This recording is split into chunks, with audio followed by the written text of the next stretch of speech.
Hey everyone out there, it's time for another episode of the Mysterious Huntsman podcast. Tonight, episode 10, Werewolf in the Hoosier State.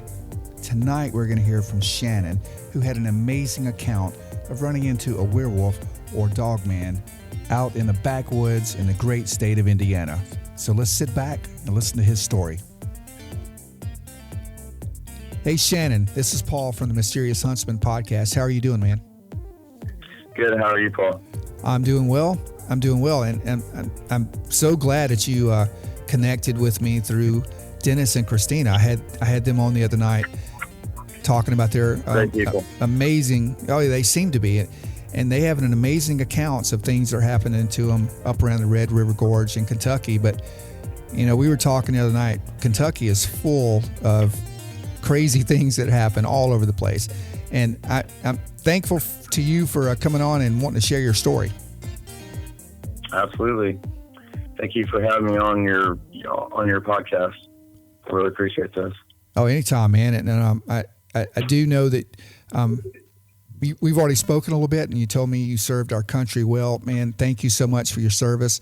And I'm just going to let you take it away, and you just tell me what's been going on with you.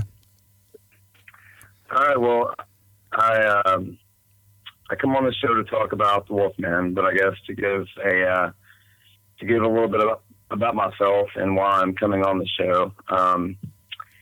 It's a extremely weird story, and I never thought that something like this would ever happen to me. But I am a combat veteran. I served in Iraq in 2003. I helped invade Iraq with the 3rd Infantry Division. I served with the 3rd Forward Support Battalion. I lived in the Al Shab Olympic Soccer Stadium in downtown Baghdad for 3.5 months. And I led convoys from that stadium to the airport and back every day. And I helped to support 2-7 and 3-7 infantry of the 3rd Infantry Division. And I've also spent many, many, many years and many hours of my life in the woods. I've spent probably just as much time in the woods, if not more, as I have in the concrete jungle, you know. And I have a story that I want to tell about the Wolfman, and this is a true story. This is no lie. This is no joking. You know, there may be people out there that may laugh, but this is nothing funny about this, because if you're a woods person, you need to know that this thing is truly out in those woods. And I never knew that this was ever out there, but it surely is. It really is. Where did it happen in the woods? You there, Paul? Yeah, I thought I heard Dennis speak up in the background, but go ahead. Yeah, sorry. Yeah, So, I lived in East Tennessee when I got back home from Iraq, and I lived there for about 2 years. And I met a girl, and I ended up moving to Bedford, Indiana. And I lived, for people that don't know where Bedford, Indiana is, it's about 20 minutes south of Bloomington, Indiana. And I'd say, you know, an hour and a half south of Indianapolis.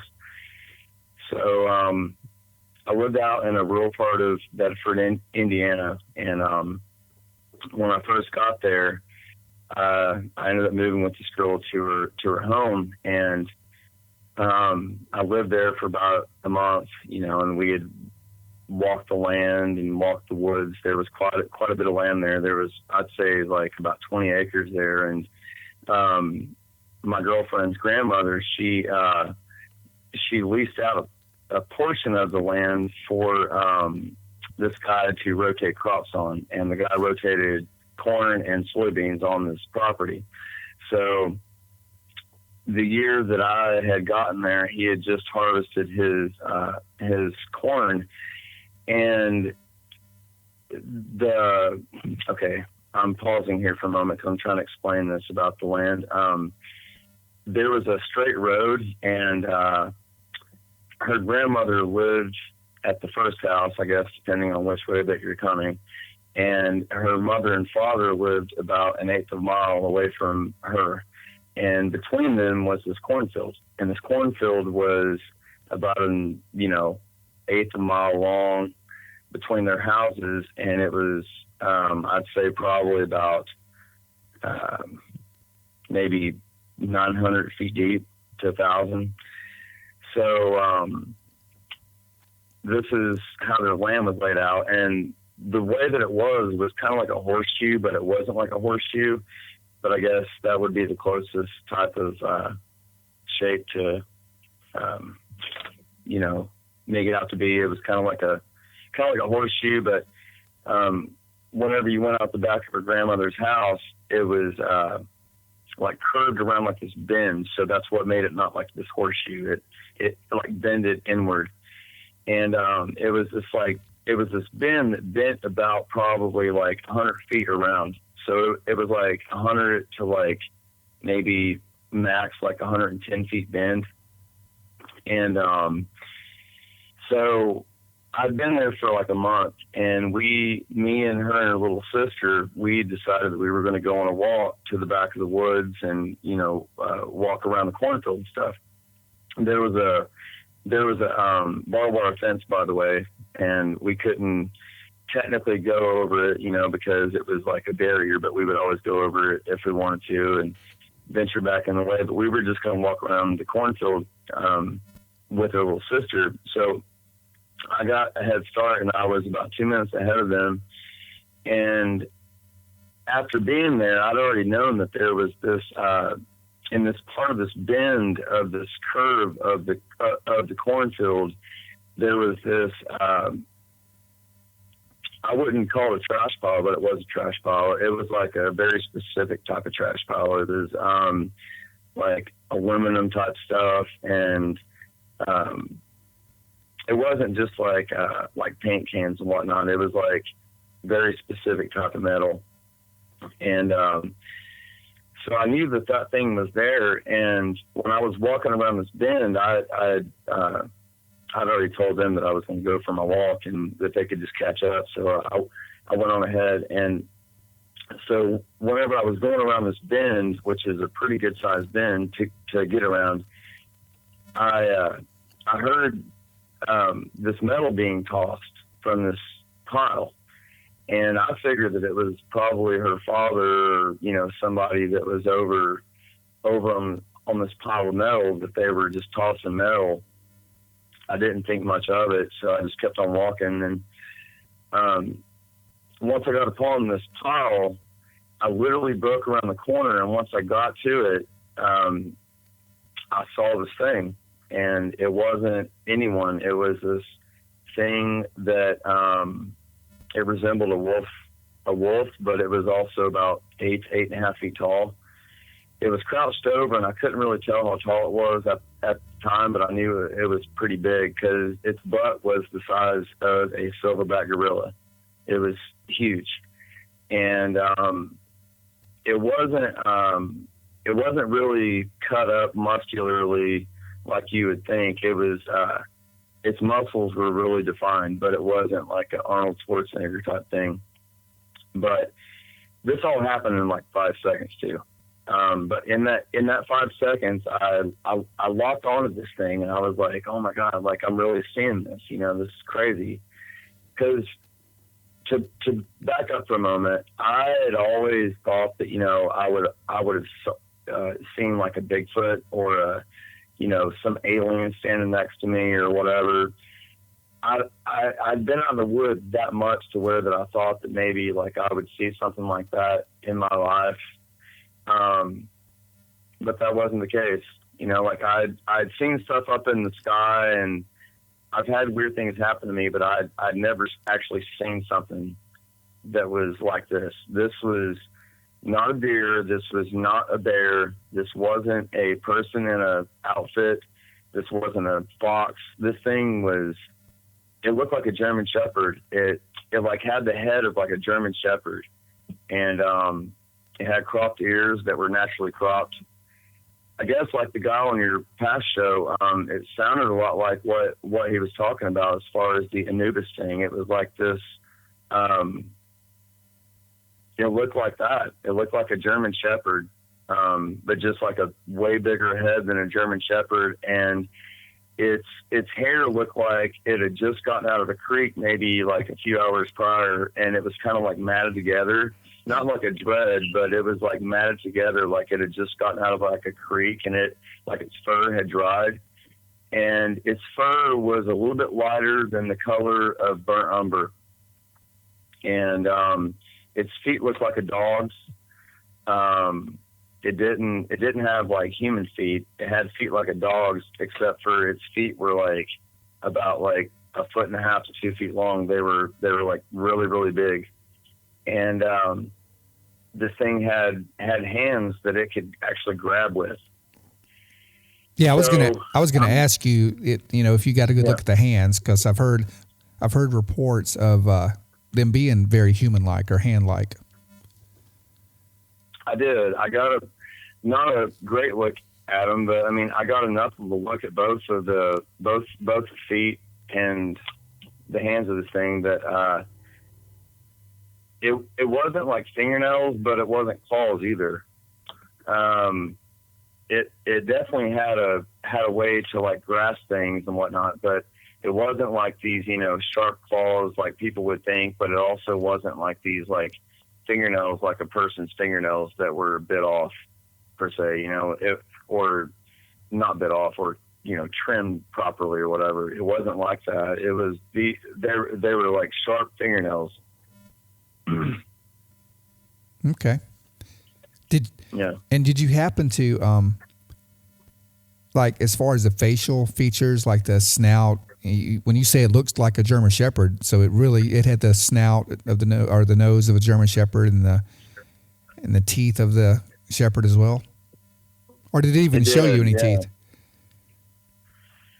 Yeah, like I've actually since I've had this whole thing happen to me, I've looked this up a lot, and a lot of the way that it's projected, I guess, from people that have had like their own encounters or the way that Hollywood tries to make it out to be is like it's like this like snarling zombie looking dog, but it doesn't look like that. It didn't look like that whenever I saw it. It had its incisors that were like outside of its lip, but it wasn't like this really mean looking zombie type of dog. It literally looked like a German Shepherd, except for like its incisors were a little bit outside of its mouth, like out of its bottom lip, like to where you could see its incisors. Right. And so whenever I walked upon this thing, it was sitting there, and it knew that it had just been caught, which was a weird feeling to me, that like I just caught this thing, and it had known that it had just been caught by another person. And another person, I say, this thing's not a person, this thing's something out of this world, that this thing had been caught by something else, rather. So it was sitting there on this pile. Like I said, this all happened in 5 to 6 seconds. This thing that I call Wolfman was like breathing heavy, because it had probably been there looking through this metal for a little bit, and it was like breathing super hard.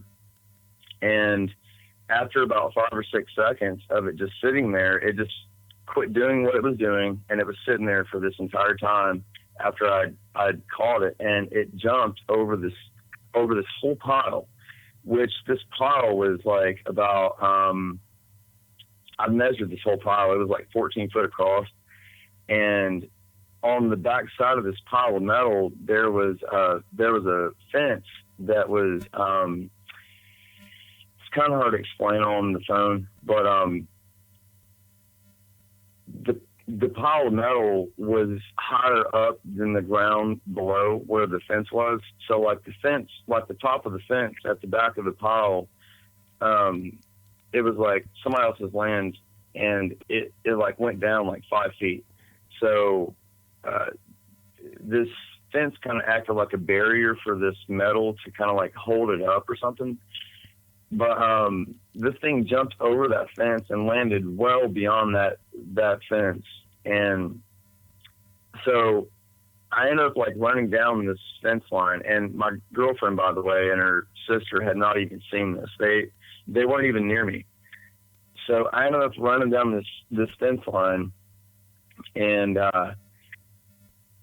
I don't even know what I was even thinking. I was just like, okay, I know what I just now saw. Like, this is insane.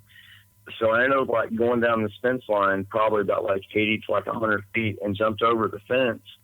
And the foliage, it was the fall time, so the foliage was still out, but like I could like see through I could like see through the leaves. You know, there was like holes through the leaves to where I could see for like a good like 120, like 150 feet at least. Right. And and so I was able to like see this thing after it had like jumped. It had like jumped over this pile of metal over this fence, which like come to find out was like 22 feet. And so I didn't know that at the time. I just knew like it had jumped like a kangaroo. So I had like, I ran down the fence line for like 80 to 100 feet. And I jumped over the fence and looked through these leaves and saw this thing standing there. Like it was like breathing, like it was like trying to figure out like where it should go next, you know, like kind of like, what should I do? You know, it was just like standing there, breathing. It was like breathing, kind of like looking around. And this thing was like at least 8 feet tall. I mean, definitely 8 feet tall, if not bigger than that. Wow. It was huge. Yeah. Did it seem So to, like, oh, I'm sorry. Yeah. Did it seem to like make eye contact with you, or did you like? It didn't.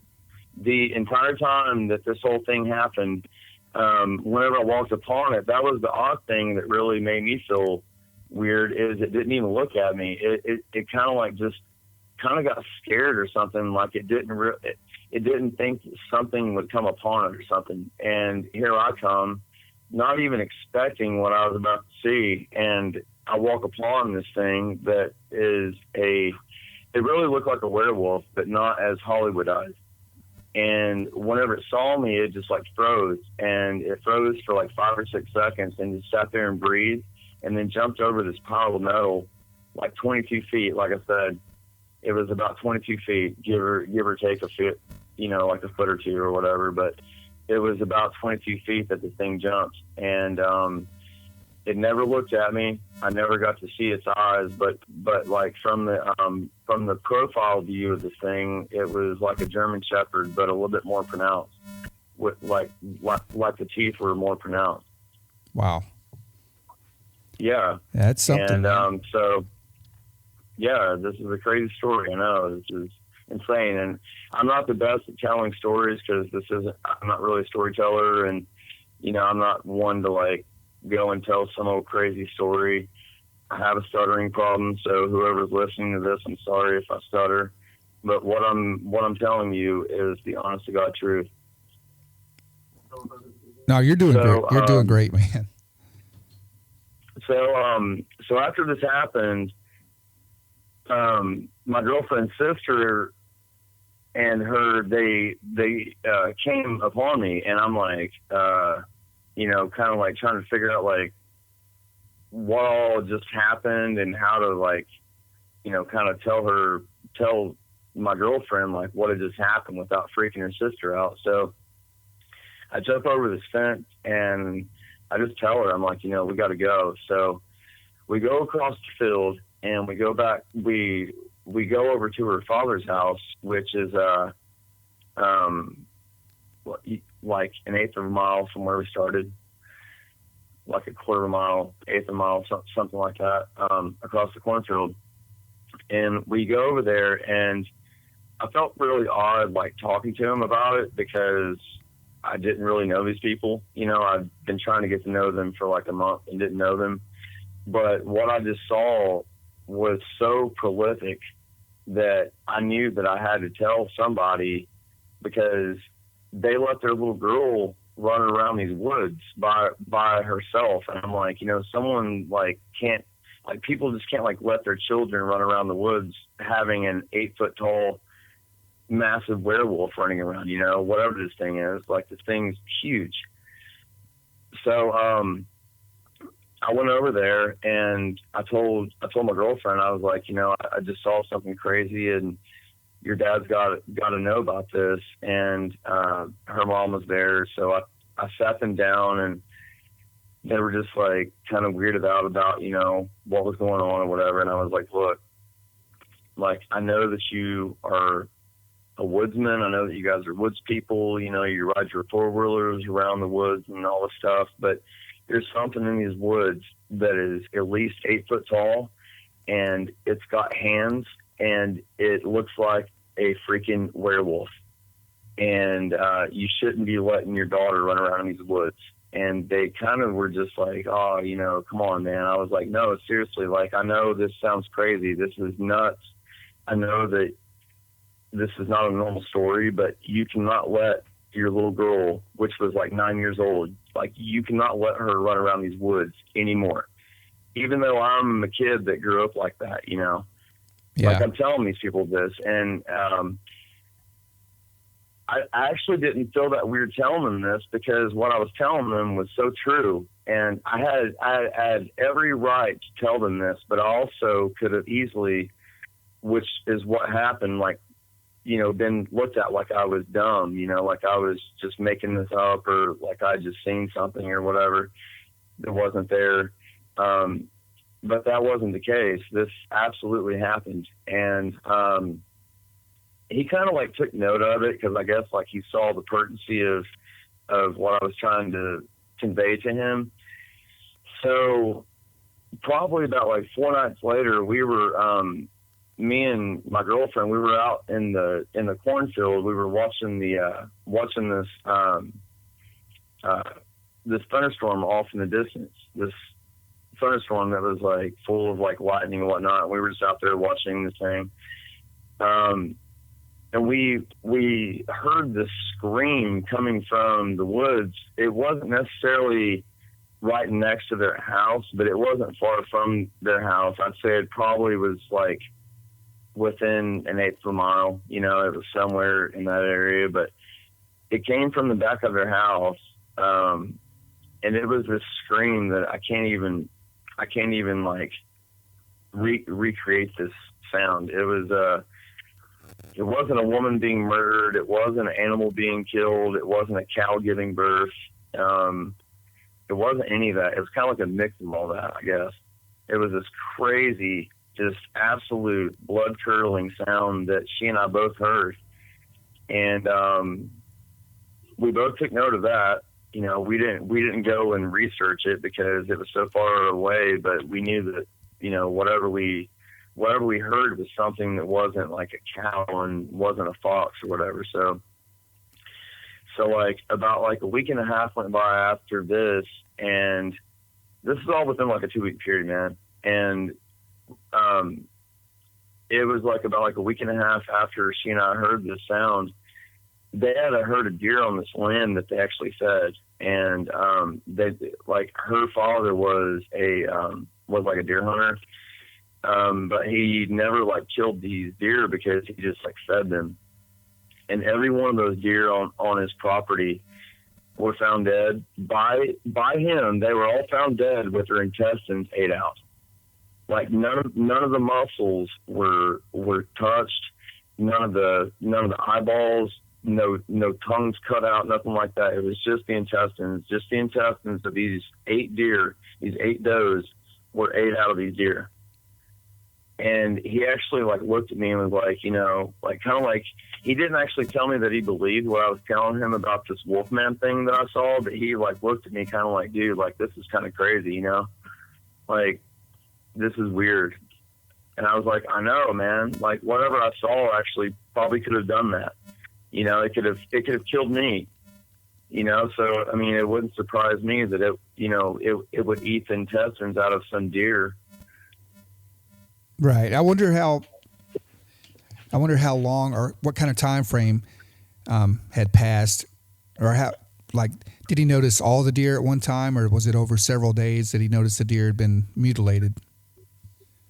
No, this was all at one time, like over like the course of like a day. He was going throughout the woods and found all these deer in one day with their intestines, everything from their esophagus all the way down to their anus. Everything was ate out of these deer except for the actual muscle, you know? Right. I mean, which the muscle is what we would eat, you know, and just whatever ate these deer did not eat the muscle. It like ate all the entrails. Yeah. And you know, I know you've heard by now that this past spring or April or into May outside of Louisville, Kentucky, there's been a big mass of animals being mutilated, almost very similar to that. Have you heard anything about that? The llamas, the sheep, the like a whole bunch of I guess a German Shepherd breeding place. They lost a lot of dogs. There's horses that's been killed, necks broken. I mean, something big or massive is like wreaking havoc on a lot of these animals in this area outside of Louisville. I've heard about this a little bit. Actually, Dennis and I, we were sitting here talking about this earlier, about these animals that have been mutilated here, and they're not being mutilated by something that seems like it's like human. You know, it's like the way that they're dying is not normal. You know, right? It's like they're not being killed for prey; they're just being killed just to be killed. Yeah, and the way that they're being killed is in this unorthodox type of way. You know, and yeah, I think that's pretty odd, and it's funny because after all this happened, man, like I had never ever in my life thought that I would ever see anything like this. Okay, like I said, I'd always thought that I would have saw like a Bigfoot or whatever, and never saw a Bigfoot. I had encounters out in the woods that I figured might have been something like that, but I had never like physically seen it. So whenever I saw this thing, I ended up moving about 3 years after I saw this. I moved to Bloomington, Indiana, which is about 22 miles north of Bedford, and I actually became homeless there and had met people that were of like mind, you know, people that were like homeless travelers type of people that have like lived in the woods and whatnot, and like told them the story. And, you know, they were like, a lot of them, you know, were pretty interested in what I had to tell them, because I was kind of like warning them, you know, like, oh my God, you know, like this thing is out in these woods. You know, there's like at least one of them, if not more or whatever, but there's at least one. So, you know, this is nuts. So like, I even saw this thing, and no, I was not on drugs, and I was not drunk. For the record, I was not on anything whenever I saw this. So for anyone out there that wants to say that I was on psychedelics, I was not on anything out of the ordinary. I was totally sober. Right. So now that that's out of the picture, so I was sitting at a friend's house about 3 years after I actually had this experience, and just randomly, like, I'm not like a TV watcher at all. I just watch whatever's on someone's TV or whatever, but there was Monster Quest that just so happened to be on TV, and the Monster Quest that was on was, it was, I guess it was like the American Wolfman or something like that. But when this thing came on, I was just like, oh my God, this is like what I saw. You know, like, I didn't know that it was like a national thing. I didn't know like other people had seen this thing, you know, and I was in total disbelief that I was like watching the show. So I started like watching the show, and I was like telling the people that I was in the room with, I was like, dude, I was like, I have actually seen this thing. And they're just, you know, looking at me like I'm nuts. Like, I was like, no, I'm not kidding. Like, this thing is real. Like, this is Monster Quest, you know, and they're like, oh yeah, Bigfoot, you know, aliens, whatever, little green men. So they didn't like really believe what I was saying to be true, but what I was watching on the TV is exactly what I saw, except for what they were showing on the TV was like a lot muscular and a little bit shorter than what I saw. Yeah. And yeah, it was the exact same thing. It was the exact same story, and it showed on the TV screen that Michigan, Ohio, Illinois, and Kentucky and Indiana are the places where this Wolfman has been the most seen, I guess, apparently. And I'd never known that. So apparently, like, Indiana, which is where I was whenever I saw this, is in the bullseye of where this thing has been seen. Yeah, So, I've heard. mean, what do you think about that? I mean, But, I mean, I don't know. I've never seen anything like that. I've kind of always wanted to, but I don't know. I know I'm being former law enforcement. I am big on witness testimony, and more so than like actual trace evidence that you could find. Because I mean, you can, if you talk to enough witnesses, or if you have enough witnesses to corroborate stories, you start developing a pattern, and it's very interesting to me that there's been so many cases in that tri-state area or circular area. And if you go back and look in, have you ever heard of the Beast of Bray Road? I think it's outside of Elkhorn, Wisconsin. I've not actually, no. You'd be, I'm curious though. Yeah, you should check into the Beast of Bray Road. It's in Elkhorn, Wisconsin, and it's kind of got started around in the 30s, but a lot of sightings ramped up in the 80s and maybe early 90s. And there was a reporter there. She's written several books and has researched this a lot. You may want to check her out. Her name is Linda Godfrey. But there was a big rash of sightings there for a while of exactly what you're describing that you saw in Indiana.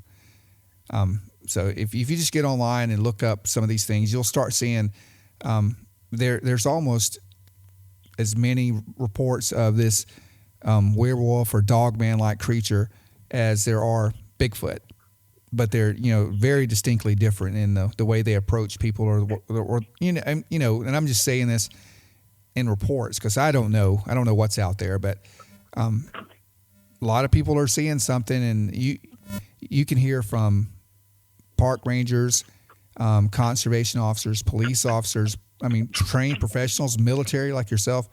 You can hear a lot of amazing accounts from these guys, and you just gotta. I have to like say something's going on. I don't know what it is, but I know something's going on just by listening to them. Well, there is something going on, man, and I mean, military people that are just trying to get out into the woods and just go for like a little walk or a little hike. Or even a big hike or a big camp, like they're not trying to like see a Bigfoot. Right. They're not trying to see a UFO. They're not trying to see a wolfman. That's actually probably the last thing that they want to see, including a bear. Like you don't want to see a bear. It's just not like in the top of your head of like what you want to go out and see. And I know that a lot of people will think I sound like a fool by what I'm talking about here, but this is no joke. This is a real thing. This is a real thing that is really out in the woods. And I know that the last guy that you had on your show about the American Wolfman, I can't remember his name. Help me here. Or you were talking about, I think his name was Jody Cook with the North American Dogman Project. Jody Cook, yeah. Yeah, he was talking about, how that these things like have actually attacked people, and I honestly cannot imagine being attacked by what I saw, because I know for a fact that this thing would have killed me in about 2 seconds. It would have. I mean, there's no doubt in my mind that this thing would have broke my face. It would have broke my neck in like 2 seconds. Yeah. But it wasn't as curious about me for some reason as it was about whatever was in this trash pile, and just getting away from me. But then, within like 2 weeks later, it had like slaughtered 8 deer. It's family, I'm sure that this thing did this all by itself, but if it didn't do it by itself, then its family helped it. And there was definitely a family of this type of creature if it wasn't just this thing. But there's not a doubt in my mind that this is not what this thing was. And I've seen crazy things in my life, man. I've seen people dead. I've seen people wanting to kill people. I've seen some crazy stuff in my life. I've seen people that had just committed suicide. I've seen a lot of things out in the woods, you know, a lot of animals, a lot of different scenarios, and this is not one of the scenarios that is normal. This is not normal. Like, this thing really, really exists. And if people don't believe that this thing exists when they see it, I know, you know, I guess it's all, you know, it's all about if you do see it, but, you know, for people that think that this thing's a myth and that it's a joke, it's not a joke. This really, really exists. It's a real thing out there. Yeah. And yeah.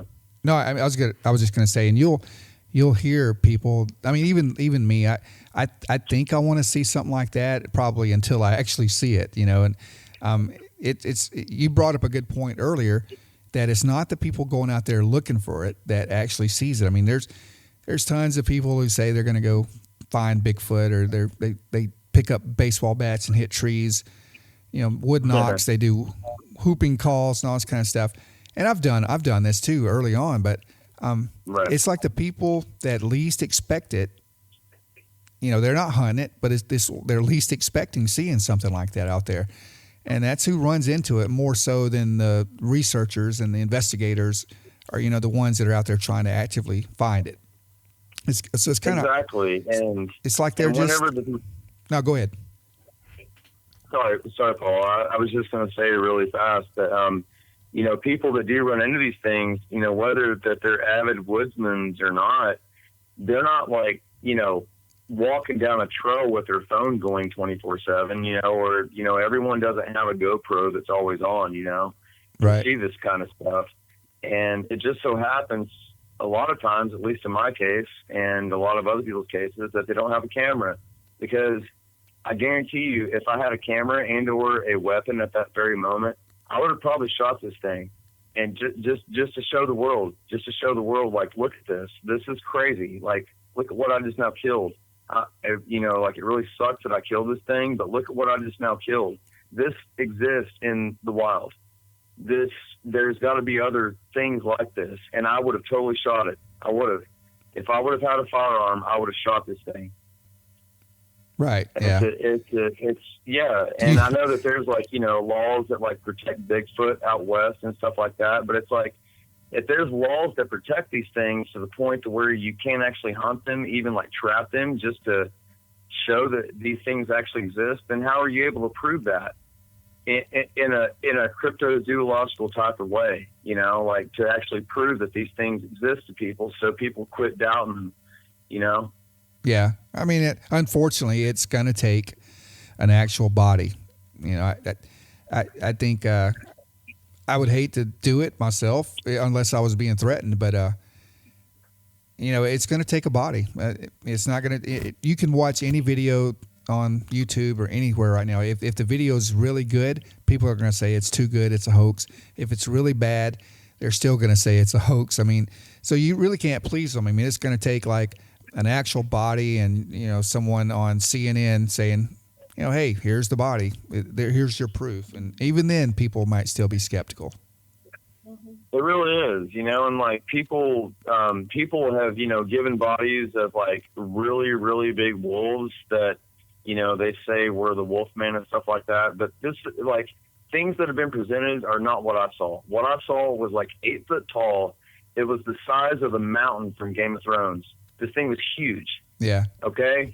It was freaking huge. And if one of these things were ever killed by a hunter or just somebody that's protecting their land, people around the world would know it. And I feel really bad for the person that would actually take the life of that thing, because they would be world famous, and they would probably be forever known as the person that killed the Wolfman or a Bigfoot, and they would never be left alone for the rest of their life. Yeah, you're right. It's true. I mean, what would you do if you were out in the woods, Paul, and you had a weapon and you're just walking your woods with your girlfriend or your son or your friend or whatever, and you saw a Wolfman or you saw a Bigfoot, and granted, I know that you don't like want to kill something that's not trying to harm you, but if you saw one of these things, including an alien, if you saw a green alien, would you not just like think about like wanting to shoot it just to prove to everybody that these actually exist? Wouldn't you like think about that? I would, but I mean, you're ex-military. I'm ex-law enforcement. You and I both have been trained, to recognize and identify threats, immediate threats. And I don't know, it's kind of ingrained in me I don't think I could pull the trigger on something if it wasn't, actively charging me or attempting to harm me. I think I'd have a tough time doing it, honestly. I don't think I would want to. I totally agree with you. I don't think I would just to prove that I was right, or just to prove to someone, hey, look, I'm not as crazy as you think I have been in the past. I don't think I could pull the trigger just to justify my cause, But if it was coming at me, or if I felt threatened, absolutely, I would do my best to put it down. And from what I'm hearing, sometimes a lot of hunters that run across these things, they look at it through the scope.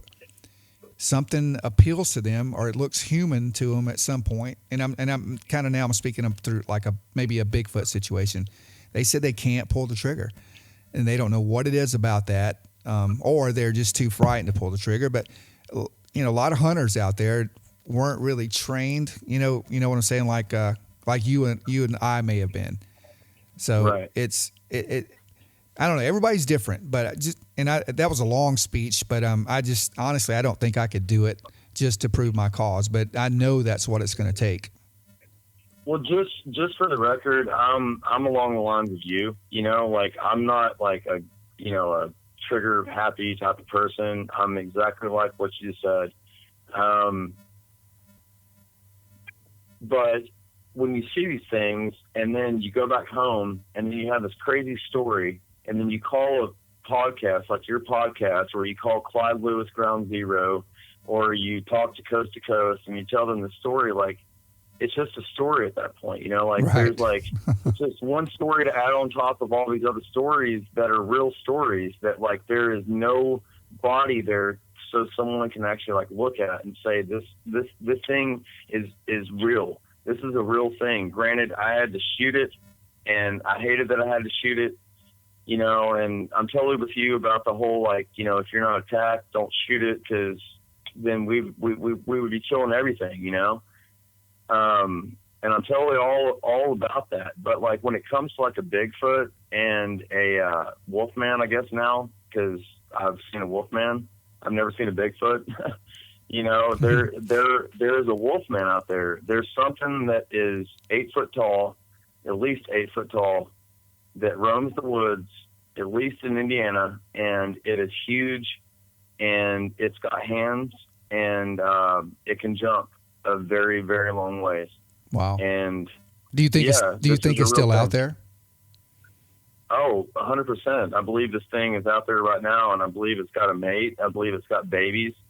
But if it doesn't have babies, then maybe this thing like comes in and out of this planet like through like some kind of weird portal. And I guess like the portal thing is kind of on the like extreme side of what I believe. I think that these things actually really biologically exist on this planet. They're just so far and few between that we can't see them like we see deer and we see bears and whatever. But I think there is a chance that for whatever reason that these things come in and out of this planet through maybe portals or something, and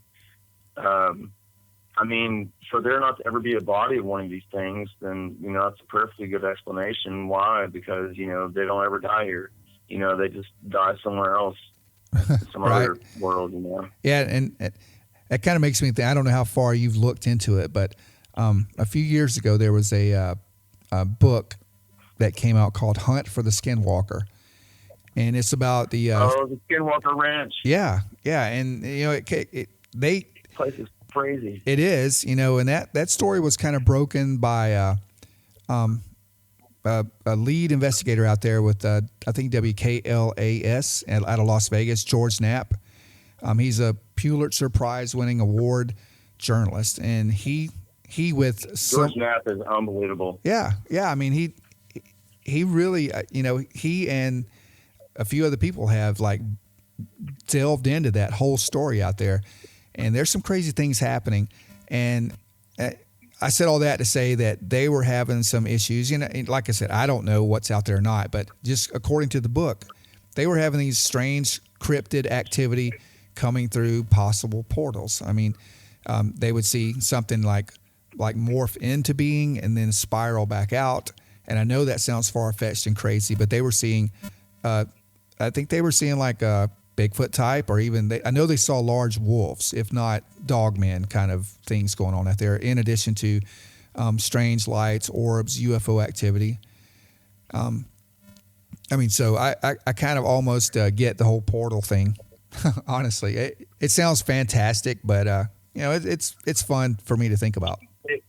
I mean, it does sound fantastic, but whenever you like actually get outside of yourself and you look at like what you are, you know, like, because all you are is just a piece of skin stretched over bones with a thing inside of your skull that's called a brain, you know, that you're able to think with. And when you take whatever you're given and you're thinking about, okay, what's outside of you, and when you look out to the stars and you see that there is just an infinite amount of nothing, you know, to think that, you know, that we all have it like in this box, that this is what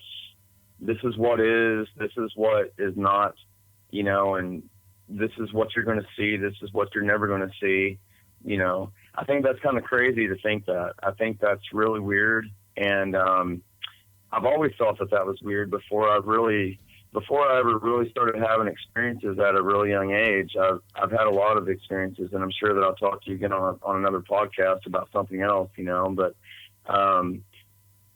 that's just a side note. But whenever you get to like what we are as people and what we are as humans, who are we as people? You know, like what is this? We, you know, we're exploring these oceans that we don't even really know anything about, you know, and every time that they go down in the oceans, they find at least like one other species of animal that they never discovered, at least, you know, in humanitarian history.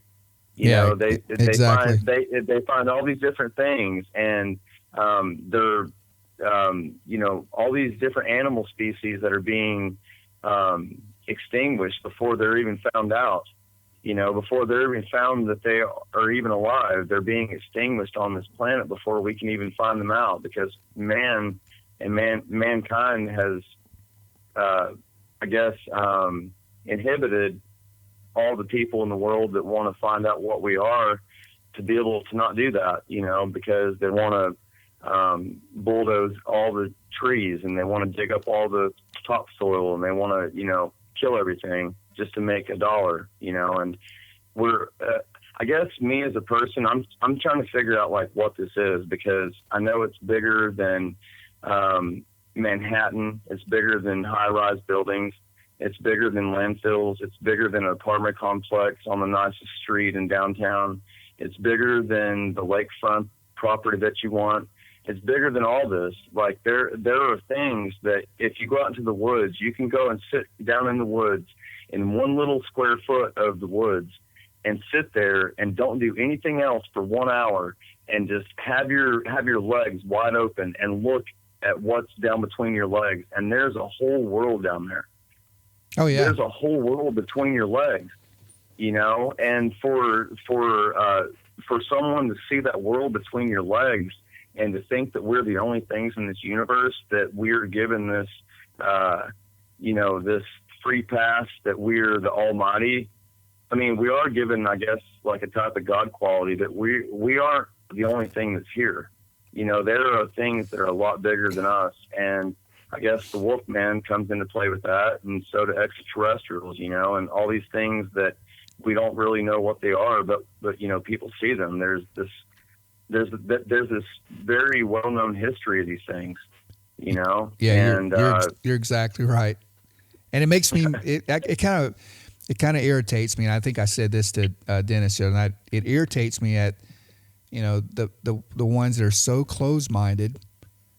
And, you know, just at least listen. You know, don't have your preconceived notions of how you or don't put me in a box, or you don't put yourself in a box of what you think's out there, because we really have only scratched the surface. And I think society has just taught us to just close our minds, keep our heads down, keep working, keep making the dollar, and we're not seeing what's really out there around us, and it's sad. It is sad.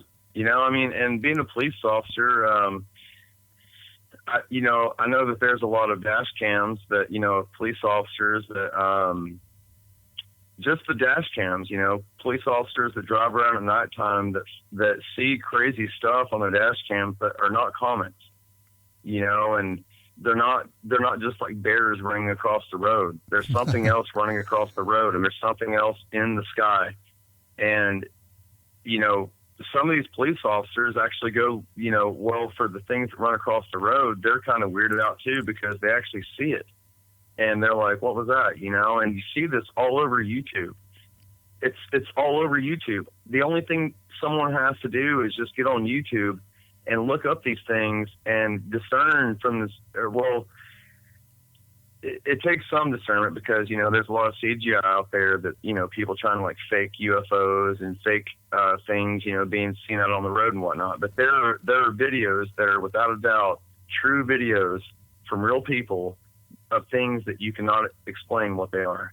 And I think it's like time for people to stop thinking that they're the only things on this planet, that there's like, there's things out in the woods that are bigger than bears, that are more violent than bears possibly. Yeah. Like there are real things out there. There are things that come from the sky that may not like you, and I guess religion too, I'm not trying to get religious about it, but like religion has made people think that they're the only things here, that they were put here and there's nothing else beyond them. But all throughout history, you totally hear about, chariots, flaming chariots coming out of the sky and whatnot, what was that, Yeah. Like, what is that? And that's what gets me. I mean, because I am a Christian. I grew up Christian, and just if you just look throughout the Bible, and you will hear, or you will read amazing stories and of absolutely amazing accounts. And if I was thinking about that tonight. Earlier, we were having dinner with some family, and I was just listening, and I was thinking about that. If you Ezekiel, who saw the wheel within a wheel, I mean, can you imagine what they thought about him when he went back? Like he came back from the desert, and he's sitting around his hut or whatever, and he said, "Hey guys, I just saw a big circle come out of the sky. These creatures came out. They all had 4 or 5 faces. One was an eagle, one was a lion." And it's like, yeah, Ezekiel's drunk again, but no, they didn't. So, I mean, there's so many stories in there that we take. Can you imagine being Ezekiel's family, though, and like hearing that? Yeah. It's like, what did you just see? Like, are you really that drunk? That's, it's crazy, And I'm sure that like what you just said, a lot of people just wrote that off as, Ezekiel was drunk, he didn't see nothing. And I guess maybe being written off as it's nothing goes back as far as that, Oh, yeah. Farther, Yeah, for sure. And we take it as it was divine intervention now, of course, at this point. And all these stories in there was created, or I guess was, written about. Yet nowadays we can't talk about our own creative stories. Not creative stories. We can't talk about our own stories without someone thinking we're nuts. It's just kind of double standard. True. It's true. And Paul, by the way, just to extend the olive branch to you, I grew up Christian as well, and I grew up with a lot of that, and my mom took me to church every Sunday, and I guess I was just a more questionable kid. I didn't just agree with like what I was being fed every Sunday. Right. I wasn't like one of these kids that just like went and punched my time card in every Sunday. I actually had questions because I wanted to know where I come from, and a part of being out in the woods is figuring that out, like you go out in the woods, you figure yourself out, you go to the mall, you figure out who you are, and, you go to school, you read textbooks, you learn about animals, you learn like what animals that are in your area. And, I know all this started out with the Wolfman, but like, you learn all these things and you realize that like if you have a brain, half a brain, and you don't just conform to everything, it's not really about conformity. It's not putting yourself inside of a box and allowing your brain to not. I wouldn't say it would be allowing your brain to not do something. I don't really know how to say this, because a lot of these things happen to people that don't even care about this stuff. It just happens to them, and then they're the ones that have a story. So I don't know how I really put that, but yeah, like there are things in this world that are I think that trying to figure out like a good word to say this. I can't think of it either. I know what you're trying to say though, but I can't think of it either. But I get it. I mean, and I was like you. I was very inquisitive as a kid, and that may be bad, that may be good. I'm not sure, but I'm still asking questions even at my age. I mean, and honestly, I think that's okay, because it's like I'm not into religion, but I am spiritual. I'm into spirituality.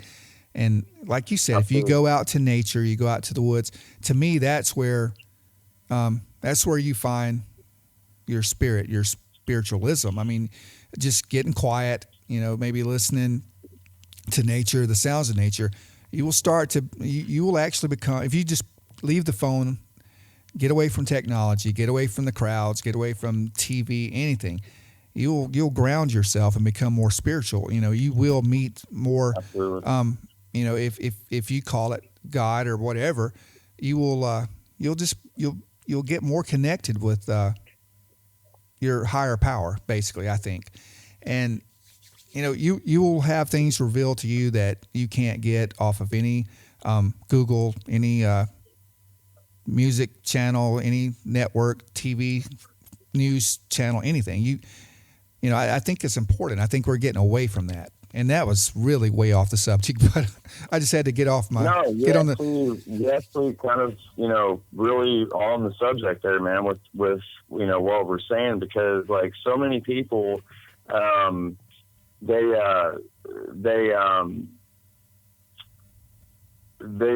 only like want to just see like what is in front of them. I guess they see the trees, but they can't see the forest.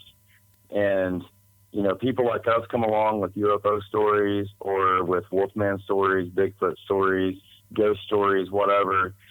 People that want to deny that all their life, it's really a shame that they want to deny that, no matter what religion you are, because these things are really happening.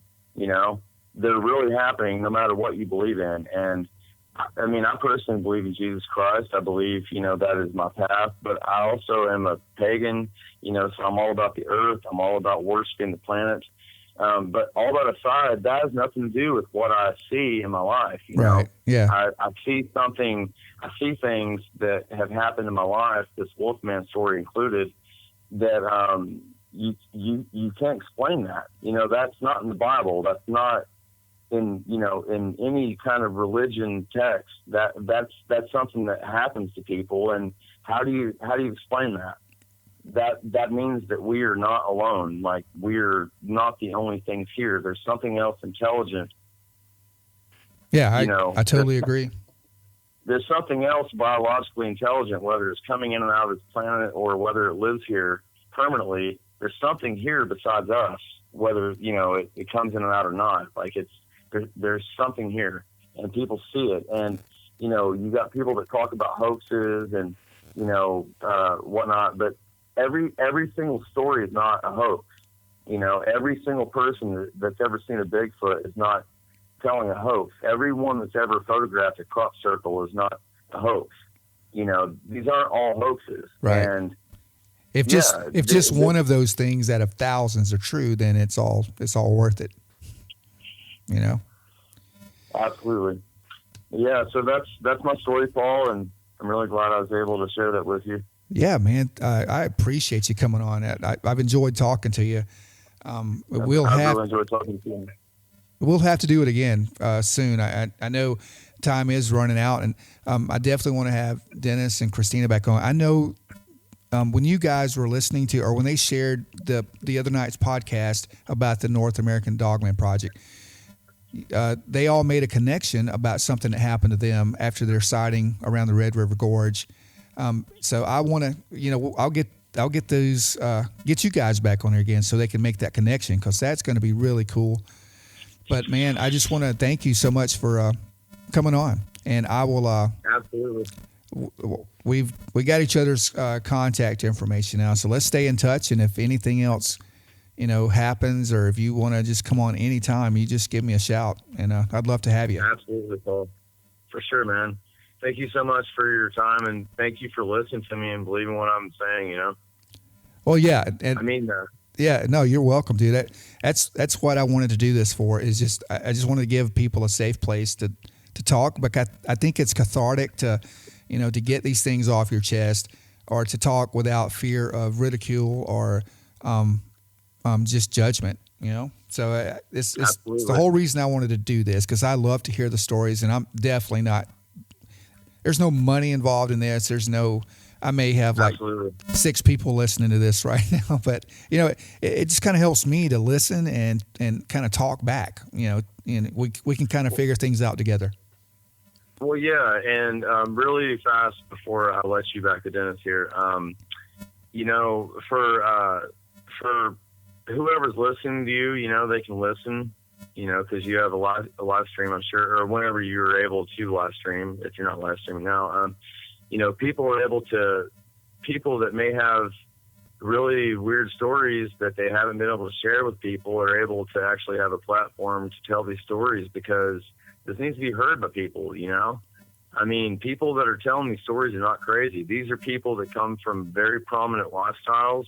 They come from really prominent professions, and this has to be heard. And you give a platform for people to hear that, Oh yeah. I appreciate that too.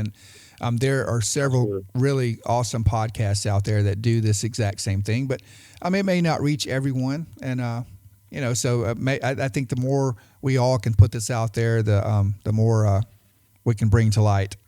But man, absolutely. Thank you so much. And I'm going to let you go and tell Dennis and Christina, I can't wait to talk to them again, and we will be in contact soon. We're right here, buddy. You're still right there? Here, buddy. Man, don't you guys? We're right here, buddy. Don't you guys ever go home? We're at home. He's over here with us. I was going to say, if you wanted to, we could really quick draw the connection to the dots at the end of this, just to kind of put the cherry on the end, if you wanted to. Hey, I like dessert. Let's do it, man. Well, basically, I'll just pick up from when we were on June 5th. Christina and I, after hearing the Dogman Project episode that you put on, and after last night was the first time that we had actually heard Shannon's encounter.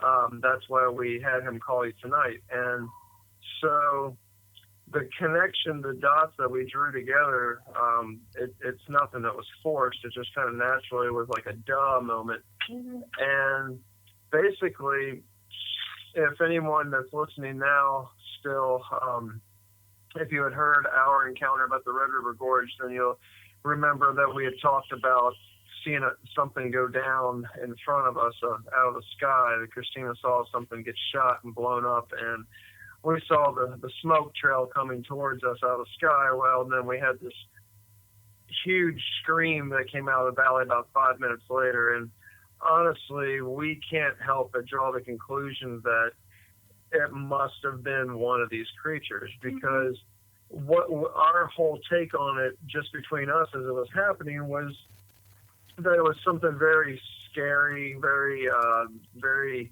large, something that was definitely not human, in the sense that it was making a sound that we can't reproduce with our vocal cords, and it was so huge. I mean, you could hear the power of its lungs, basically, and we were, 800-900 feet away from it, and we could hear it clear as day through the valley, echoing up to the mountainside. And Christina, you want to add something to it? Sure. Yeah, this is while we were having, all of the UFO experiences as well. So when we were listening to the North American Dogman Project episode and we heard the theories proposed about this dogman, one of them was that it was extraterrestrial. And once that was said and we both heard that, we kind of looked at each other, and that was the dumb moment, like, oh, that's probably what we heard howling down in the valley. We were seeing all that crazy stuff in the sky. Like, that just makes sense. And then, of course, the next day we have Shannon come over and tell us his story about the dogman. So I'm just over here waiting, like, preparing to see one now, because it all keeps coming to us like this. Well, and the other part of this is those Louisville mutilations of the llamas and the sheep and the horses and everything else that happened afterwards. That actually took place about 3 days, 2, 3, 4 days after we had our encounter in the gorge. We made our way back over here to a friend's house, and eventually heard about this on the news. And so we really didn't put all that together till, a couple of nights ago, because it just seemed, like another weird thing that was happening. But once we put it chronologically in order after hearing these stories on the episode that you had, and with Shannon telling us this, it just kind of logically made sense that this is what was happening around us. And it's nothing that we can replicate. It was such a loud projection. You could tell this thing had a huge chest cavity, Yeah. Another interesting coincidence with the possible extraterrestrial connection is that I was continuing to see the same type of craft in the sky in the same area in Louisville, the same neighborhood where the animal mutilations had occurred. Wow. It's out by the zoo. And she was seeing these crafts and taking pictures.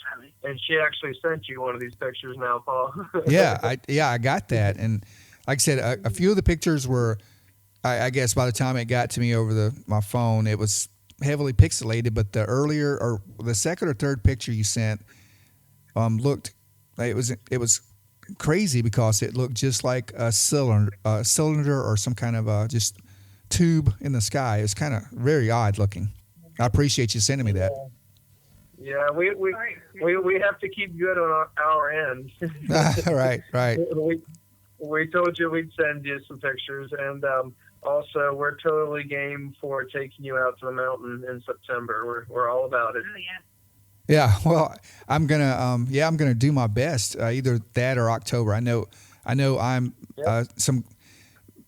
myself and a couple other guys are going on like a small expedition around the Smoky Mountains in September, I believe. It's like a 3 or 4 day or 3 or 4 night hike, and we're going to like an undisclosed location of some reports of some Bigfoot stuff going on.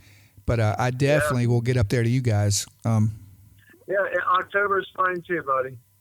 Cool. Yeah, Whenever. We'd be more than happy to take you up there. And don't forget, I mean, you said you guys might come down here to Nashville. Just let me know anytime. I'm usually around. I have a very boring life, so just hit me up and we'll see what we can get started. Yeah, I'm thinking possibly like the end of July, somewhere around there. We could probably swing down there because you're not too far. Yeah, that sounds good, man. We'll have lunch and we'll talk shop. Maybe we'll open up a big can of worms. Gotcha. All right, guys. Well, all right, buddy. Yeah. Man, thank y'all for calling and coming back on again, and I will be in touch. All right, Shannon has one last question for you real fast. Sure. Hey, Paul, I got one question for you, brother. Hey, I don't know if I'm live or whatever, but I was just going to ask you, have you ever heard about the Brown Mountain Lights? Yes, sir, I have. I've been there. That's a real thing, man. I've seen them. I have been there. Yeah, it's funny you bring that up. I was thinking about that earlier. What is that? I don't know. There's so many theories about that. I don't know. Like I said, I was over there working a couple of years ago. I'm also a private investigator, so I was over there in the area doing some claim cases, insurance fraud cases, and stuff like that. But I was like, I'm so close to the Brown Mountain Lights. I'm going to go up here tonight by myself. and I'm just going to sit up here. And I didn't expect to see anything. So I took night vision equipment, which you could see it without night. You went there looking for them. Yeah, I sure did. I mean, you wanted to see something. Yeah, I did. And I after I got up there, I was like, I shouldn't be here by myself. It felt really odd, but no, I got up there and I sat there for a couple of hours, but I started seeing the spark of light that goes across the bottom, and then I saw the haze of light, and then it started just really glowing, and I got out my night vision camera, and I could see it even better. I just wanted to make sure, it was, I was seeing what I was seeing, and the night vision kind of confirmed it, because you know how night vision works. It just really brightens it up. Absolutely. But I have no clue. I've heard everything from some type of gas escaping from the rocks in there, especially if you're having like small seismic activity, which is plausible. I've heard ghostly, like Native American search parties looking for lost, or even like maybe old Confederate stuff looking for lost souls. I've heard alien bases are under that mountain. There's so much goes on, but I know that I actually saw myself, and that was pretty cool. Well, everything that you're just saying, like, I believe that everything that you just said is possible, because the things that are on that mountain are so weird. And the way that those lights sometimes will like shoot up in the sky even, Yeah. They're just like, yeah, it'll be like a really condensed like ball of light, and not necessarily like a big like light column. It'll actually be like a condensed ball of light that'll like shoot up into the sky and stuff. It's like, yeah, and what you said, people, thought that it may be like seismic activity with gas escaping and UFOs and Native American type spirits and stuff. And I'm actually all for the above, because dude, that is some of the craziest stuff I've ever, I've actually never witnessed the Brown Mountain Lights personally. But it was a big myth around not a myth, but it was a big story around my family whenever I was growing up, and around my home, because I come from East Tennessee. And, it was a really big thing, like my mom would always talk about like how her and my grandmother had seen the Brown Mountain Lights, and people around me had always talked about the Brown Mountain Lights. And I went up there one night to go see them, and never got to see them, but I had actually seen videos of the Brown Mountain Lights, so I knew that they existed. So I was really curious to know if you'd ever been curious about the Brown Mountain Lights. Yeah. No, you're right, and it is very well documented. I mean, it's been on all kinds of news channels. It's not just a hoax you can look up on YouTube or anything. It's very well documented.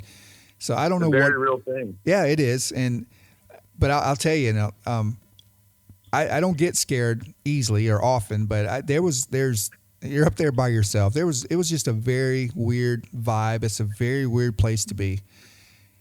Very weird. I can't explain it, but I loved it. But it's like the whole time I was up there, it's like it's just not right. Something's not right here. But no. No, dude, I'm gonna let you guys go, and if you got any more questions, just jot them down, and we'll talk about them next time.